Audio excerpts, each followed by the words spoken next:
1. Al-Buraq, a heavenly steed used to transport prophets across vast distances at unimaginable speed. Its name comes from bark, the Arabic word for lightning. In Sahih Bukhari, the Prophet, peace be upon him, described it as a white animal, smaller than a mule and larger than a donkey. It would place its hoof at the farthest point within sight. Every step it took landed wherever its eyes could see.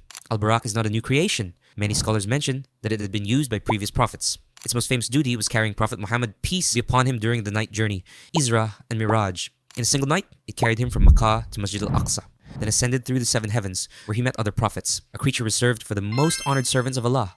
2. Malak al-Mawt, the angel of death, responsible for taking the soul of every living being. He is incredibly powerful, deeply obedient, and has the ability to be present in every place a soul is being taken. The popular name Azrael is not found in the Quran or authentic Hadith. Islamic sources simply call him Malak al-Mawt, appointment by Allah as the supreme taker of souls. Allah says in Surah As-Sajdah, verse 11, "Say, the angel of death, who is set over you, will take your souls. Then to your Lord you will be returned."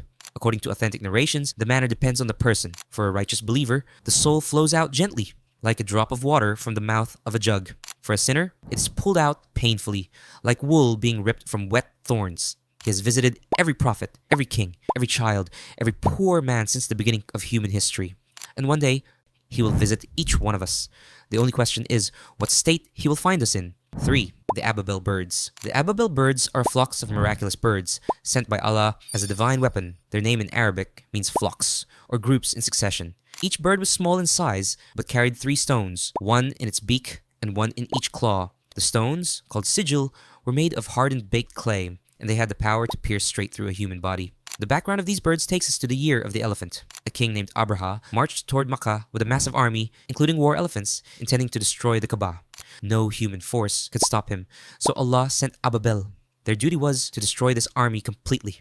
Allah says in Surah Al-Fil, "And he sent against them birds in flocks, striking them with stones of baked clay and made them like eaten straw." The army was wiped out within minutes, and then these birds disappeared from history, never seen again. But while Allah's forces control the skies, another entity is already sitting right next to you. 4. The Qareen. You are not alone right now.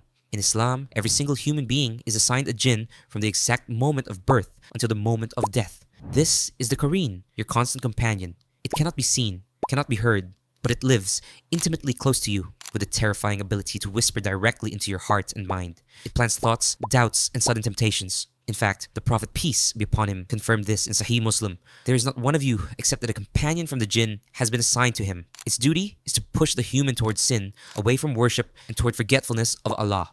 In Surah Qaf, verse 27, the Quran reveals what happens at the end. On the day of judgment, your Qareen will stand beside you and try to deny ever influencing you, blaming you for your own sins. So that bad thought, that sudden urge to disobey, there's a strong chance it didn't come from you. 5. Jibril. Jibril is the greatest angel in Islam, the angel of revelation sent by Allah to every prophet from Adam to Muhammad, peace be upon him. His true form is beyond human imagination. The Prophet, peace be upon him, described him in Sahih Bukhari. "I saw Jibril in his true form. He had 600 wings, each wing covering the horizon. His size filled the entire space between the heavens and the earth. Some narrations describe pearls and rubies falling from his wings as he moved. He is named in the Quran with multiple titles: Ruh al-Quds, the Holy Spirit, and Ruh al-Yaman. His duties are many. He delivered every verse of the Quran to the Prophet, peace be upon him, over 23 years. He was present at every defining moment in the history of revelation. The Prophet, peace be upon him, saw him in true form only twice. Both times, the sight filled the horizon completely. 6. Munkar and Nakir. Munkar and Nakir are 2 angels assigned to question the soul of every human immediately after burial. The Prophet, peace be upon him, described them as black and blue in color, with voices like rolling thunder and eyes like flashing lightning. These angels do not appear during life. They wait. The moment your body is placed into the grave, the moment the last person walks away from your burial, they arrive.